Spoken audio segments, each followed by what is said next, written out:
ஆன்மீக அன்பர்களே, தரிசனம் டிஜிட்டல் நண்பர்களே, எங்கு பார்த்தாலும் விண்ணை முழக்கக்கூடிய சபரிமலை சன்னிதானத்தினுடைய சரணகோஷம் நமக்கு கேட்கிறது.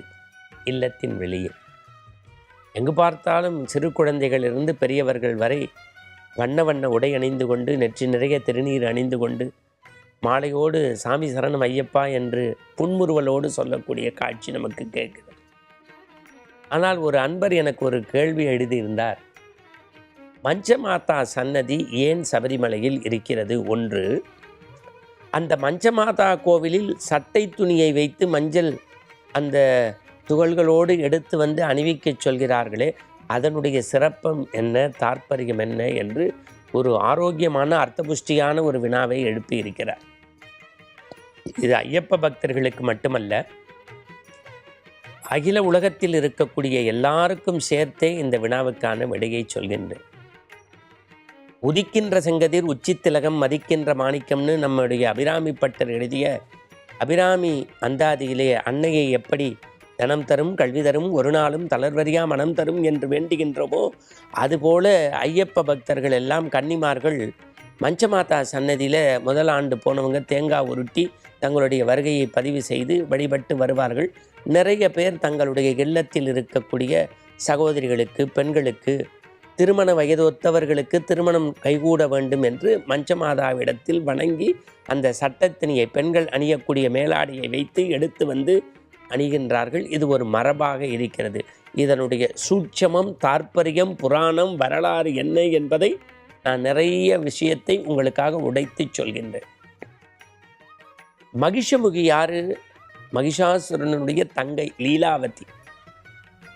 அரக்கர் குலத்தை சேர்ந்தவள். கடுந்தவம் புரிந்து பிரம்மாவினிடத்தில் வரம் பெற்று சாகா வரம் பெற்றால் பிறகு தெய்வ குழந்தையாகிய மணிகண்டன் சம்ஹாரம் செய்த போது அவள் மனம் மாறி மணிகண்டன், இந்த வரங்குடுத்த தலையிலே கை வைக்கிறதும்பாங்களே, என்ன வார்த்தை, வரங்குடுத்த தலையிலே கை வைக்கிறது மாதிரி மணிகண்டனை மண்டியிட்டு வணங்கி மனித பெண்ணாக மாறிய பிறகு, நான் எல்லாம் மனம் மாறிட்டேன், உன்னையே நான் திருமணம் செஞ்சுக்கிறேன், உன்னையே நான் அடைய ஆசைப்படுறேன், உன்னோடவே இருக்க ஆசைப்படுறேன் அப்படின்ன. எளியவர்களுக்கு இறங்கி அருள்பாழிக்கக்கூடிய வள்ளலாக இருக்கக்கூடிய ஐயப்பன், அம்மா எனக்கென்று ஒரு ஆலயம் எடுப்பக்கூடிய அந்த சபரிமலை சன்னிதானத்தின் பக்கத்திலே நீ வந்து அமர்ந்து கொள்.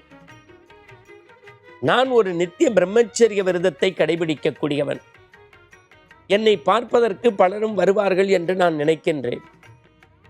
எந்த முறையாவது கன்னிசாமி, அதாவது முதல் ஆண்டு என்னுடைய சிறப்பை, பெருமையை அறிந்து யாராவது வரவில்லை என்றால் அப்பொழுது உன்னை துணைவையாக்கிக் கொள்கின்றேன். அதுவரை நீ காத்திருந்து பொறுத்திருந்து எப்படி தவம் செய்து வரம் பெற்றியோ அப்படி எனக்காக காத்து கொண்டிரு என்று கட்டளையிட, மஞ்சமாதாவும் மனமகிழ்ந்து அதற்கு இறங்கி மாளிகைபுரத்து லோகமாதாவாக, மஞ்சமாதாவாக, ஜெகன்மாதாவாக, இந்த மண்ணை மக்களை காக்கக்கூடிய புவனேஸ்வரி தாயாக சன்னிதானத்திலே ஐயப்பனுக்கு பக்கத்திலே அருள்பாடித்து கொண்டிருக்கிறார். இன்றைக்கும் ஒவ்வொரு ஆண்டும் லட்சோப லட்சம் ஐயப்ப கன்னிமார்கள் சென்று கொண்டிருக்கிறார்கள். கன்னிமார்கள்னா முதல் ஆண்டு போறவர்கள். அந்த சட்ட துணியை ஏன் அங்கே வச்சு அந்த மஞ்சள் நிறத்திலே இருக்கக்கூடிய பொடியோடு எடுத்து வருகிறார்கள் என்றால், மஞ்சள்னாலே மங்களகரமானது. மஞ்சளே பொதுவாக நோய் தீர்க்கும் மருந்தும்பாங்க, அவ்வளவு புனிதம் வாய்ந்தது.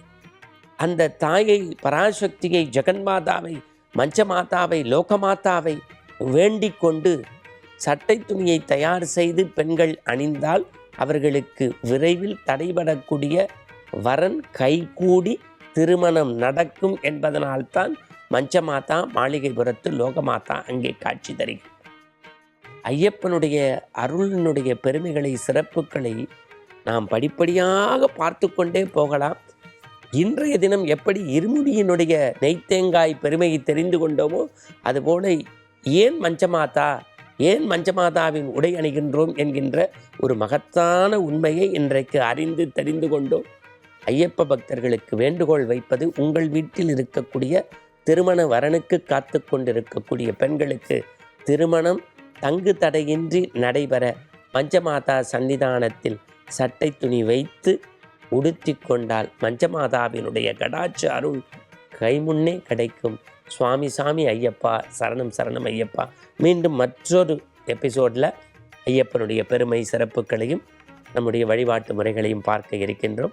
அதுவரை நன்றி வணக்கம் சொல்லி எங்கள் தொழில்நுட்ப கலைஞர்களோடு சன்னிதானம் திரும்புகின்றோம். சுவாமி சரணம் ஐயப்பா.